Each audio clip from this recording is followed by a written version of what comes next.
यूट्यूबच्या माध्यमातून या कार्यक्रमाचा प्रचार प्रसार सुद्धा होणार आहे। भगवान नरसिंहांचं मंदिर या ठिकाणी एवढं सुंदर पद्धतीने आपण बांधलेलं आहे। आतमध्ये सगळे देव एकत्र आणलेले आहेत, सगळे देव आहेत या ठिकाणी। मग नरसिंह भगवान, तसं तर भगवंताचे 24 अवतार आहेत आणि त्या 24 अवतारापैकी हे नरसिंह हे सुद्धा एक भगवंताचं रूप आहे।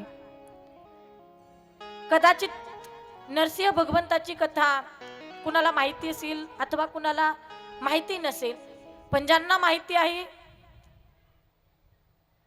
किंवा ज्यांना माहिती नाही की नरसिंह भगवान हे कसे प्रगट झाले, नेमकं असं काय घडलं होतं की देवाला ते रूप धारण करावं लागलं, तर अगदी ज्यांना कथा माहिती नाहीये त्यांच्यासाठी मी या ठिकाणी कथाभाग सांगून जाईल। तर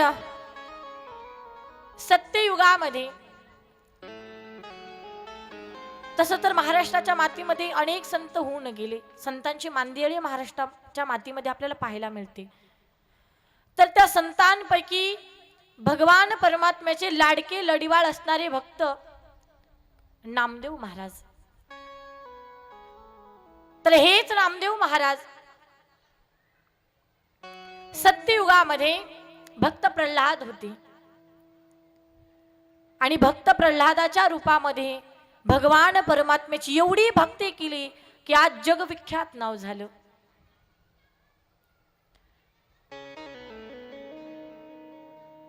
तर सत्ययुगामध्ये भक्त प्रल्हाद रूपामध्ये एवढी भक्ती केली नामदेव महाराजांनी। बरं, प्रल्हादाचा जन्म अशा एक असुराच्या पोटी झाला की ज्यानं नियम काढला होता, काय? नाव घेऊ निधी देवाचे, हे ब्रीद हिरण्यकशिपूचे। जो कोणी नारायणाचं नाव घेईल त्याचा शिरच्छेद केला जाईल, असा ज्यानं नियम काढला। पण गंमत अशी झाली, ज्यानं नियम काढला त्याच्याच घरामध्ये नियम मोडणाऱ्याचा जन्म झाला। नाव काय? भक्त प्रल्हाद। प्रल्हादजींचा जन्म झाला।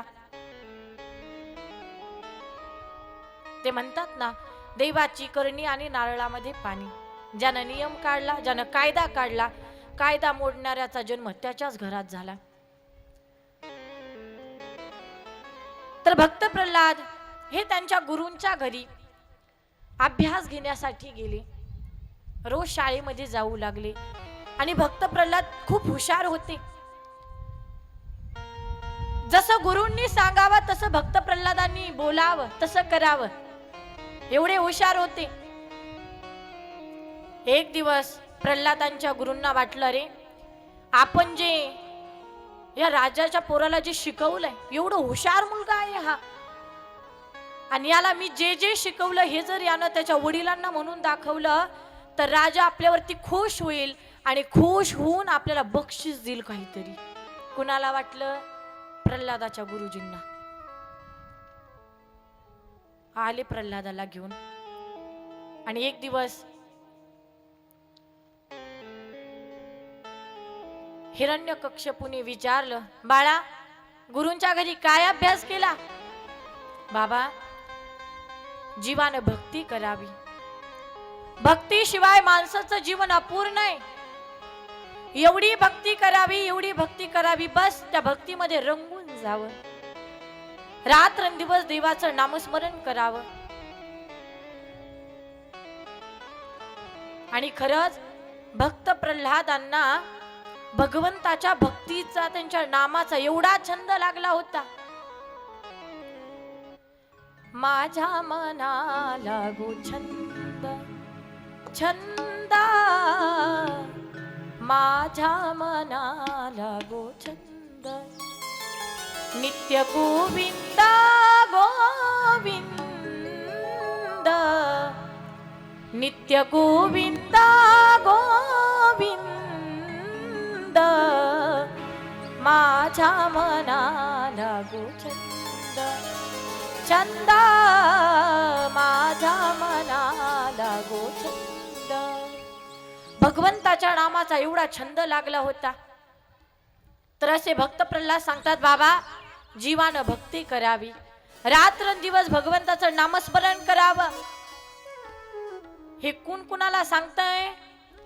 भक्त प्रल्हाद आपल्या वडिलांना सांगतात, बाबा माणसाचं जीवन भक्तीशिवाय अपूर्ण आहे, माणसानं भक्ती केली पाहिजे. हे ऐकलं आणि हिरण्यकश्यपूला एवढा राग आला, तो म्हटलं याला मारून टाका. 11 शस्त्रांचा उपयोग केला, 11 वेळा प्रयोग केले, परंतु भक्त प्रल्हादाच्या केसाला सुद्धा धक्का लागला नाही. का? कारण तेवढे देवाच्या नामामध्ये ताकद आहे. भगवंताच्या नामानं तारलं कुणाला? भक्त प्रल्हादाला. हिरण्यकश्यपू म्हटला, अरे 11 वेळा प्रयोग केला शस्त्रास्त्रांचा, तरी हे पोरग मरत नाही. नेमकं याच्याकडे अशी कोणती शक्ती आहे? बाबा कितीही प्रयत्न करा, पण माझ्या केसाला सुद्धा धक्का लागू शकत नाही. का? कारण माझ्या देवाच्या नामामध्ये तेवढी ताकद आहे. आणि खरंच जीवनामध्ये आल्यावर प्रत्येकाने नामस्मरण करायचंय. नामाशिवाय माणसाचं जीवन अपूर्ण आहे. एका ठिकाणी वर्णन केलेलं आहे, पंछी पंख बिना, हत्ती दंत बिना, नारी पुरुष बिना, वेशा पुत्र पिता बिना हीना, वेसी प्राणी भजन बिना,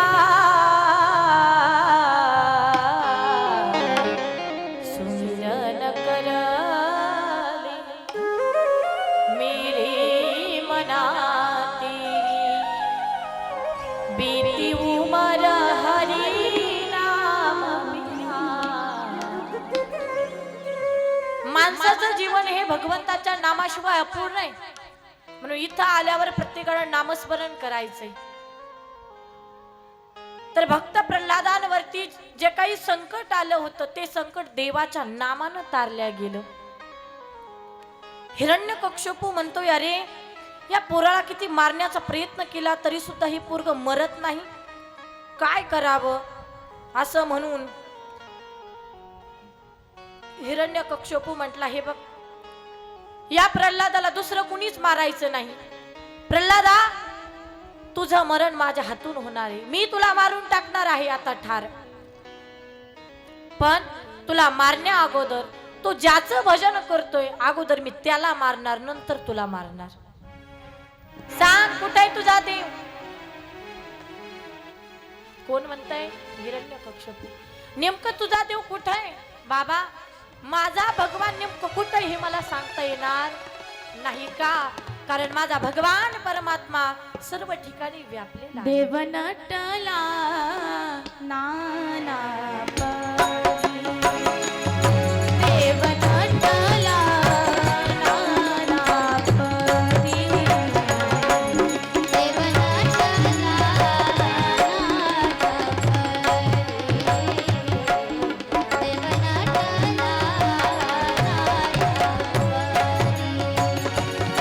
परी, देव नटला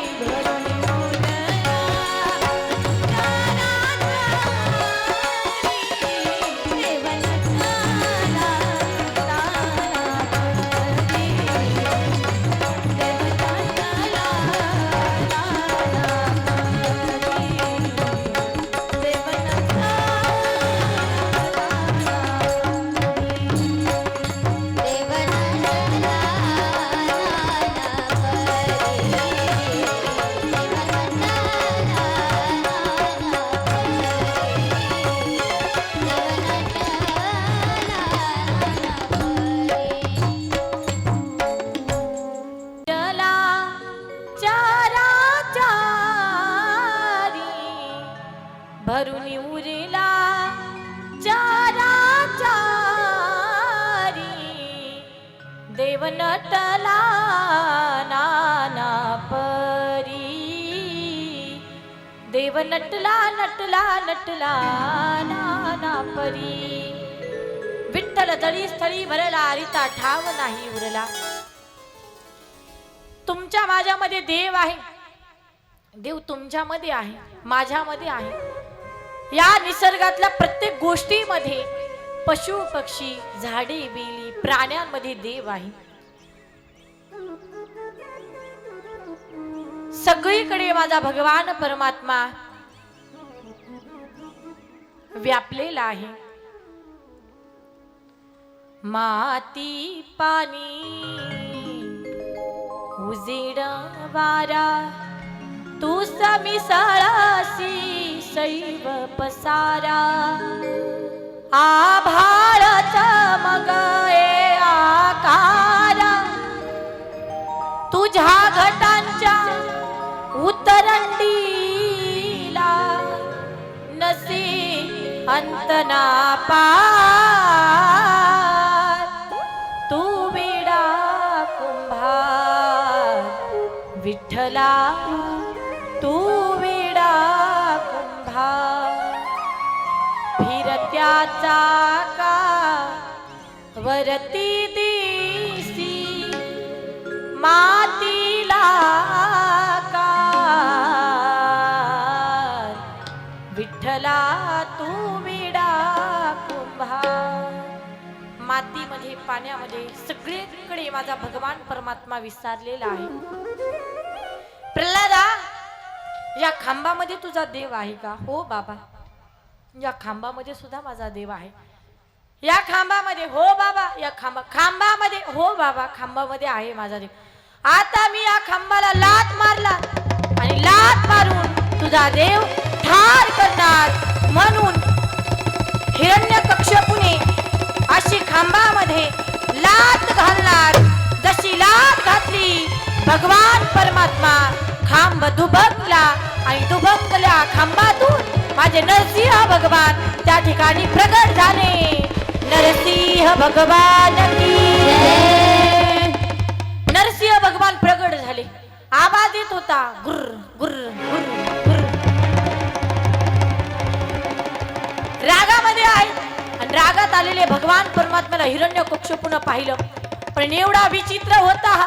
समोर भगवान नरसिंह रूपामध्ये आहे तरी सुद्धा थोडा सुद्धा घाबरला नाही. पाहता पाहता दोघांमध्ये युद्ध सुरू झालं.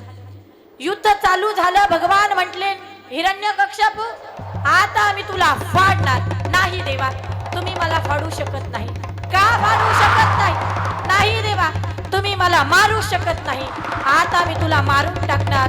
युद्ध सुरू झालं आणि युद्ध होत असताना आता मात्र हा हिरण्यकश्यपू थकून गेला. तो युद्ध करता करता आणि थकलेल्या हिरण्यकश्यपूला पाहिलं.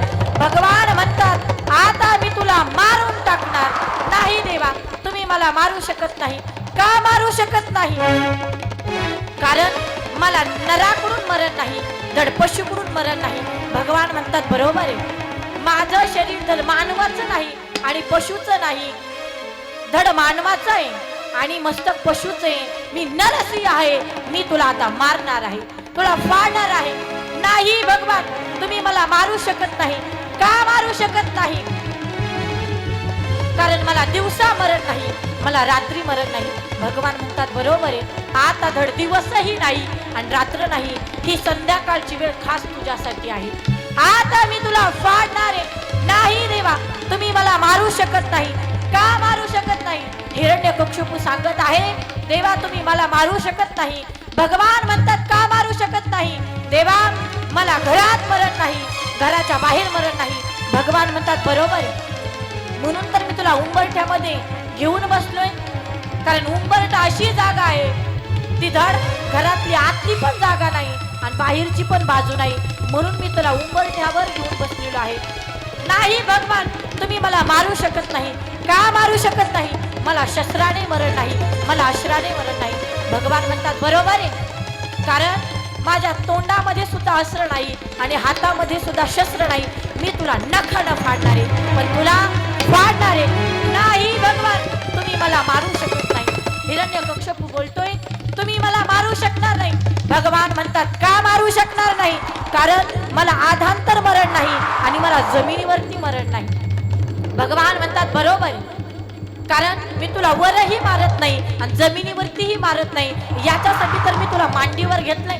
आजपर्यंत माझ्या लेकराला सुद्धा मांडीवर घेतलं नाही, पण आता मी तुला फाडणार आहे. हिरण्यकश्यपू म्हणतोय भगवान नाही, भगवान तुम्ही मला मारू शकणार नाही. का मारू शकणार नाही? हिरण्यकश्यपू म्हणतोय तुम्ही मला मारू शकत नाही. भगवान म्हणतात का मारू शकणार नाही? तर हिरण्यकश्यपू म्हणतो 12 महिन्यापैकी एकाही महिन्यामध्ये माझं मरण नाहीये. भगवान म्हणतात बरोबर आहे, धड 12व्या महिन्यातील हा एकही महिना नाहीये, हा 13वा महिना अधिक मास खास तुझ्यासाठी. आणि पाहता पाहता पोटामध्ये नख घातली आणि टर टर टर टर टर पाडून टाकला. हिरण्यकश्यपूचा अंत झाला. नरसिंह भगवान की जय. हिरण्यकश्यपूचा अंत झाला. आता पहा यातील भाव ऐका, फार गोड सांगितलेला आहे. जेव्हा माझ्या भगवान परमात्म्यानं पोटातली आतडी काढली आणि ती स्वतःच्या गळ्यामध्ये घातली आणि एवढं अजून पोट उचकत होते त्याचा आतमध्ये, सगळी नख पोटामध्ये घालत होते, तर भगवान परमात्म्यानं त्याची आतडी बाहेर काढली. पण एका महात्म्यानं विचारलं की भगवान या राक्षसाची तुम्ही सगळी आतडी बाहेर काढली, मग आणखीन आतमध्ये काय पाहत आहात तुम्ही?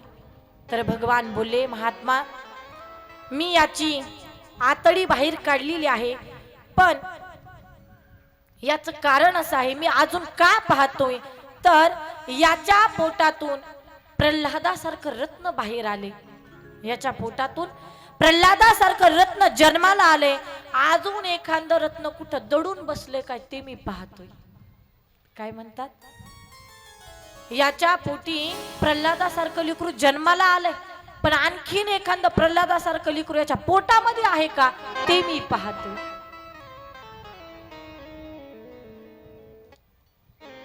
आणि खरंच एका भक्तासाठी माझे भगवान परमात्मा एका निर्जीव वस्तूतून प्रगट झाले. ही काय सामान्य गोष्ट नाहीये. आईच्या उदरातून भगवान जन्माला येतात, यात काहीच नवल नाही.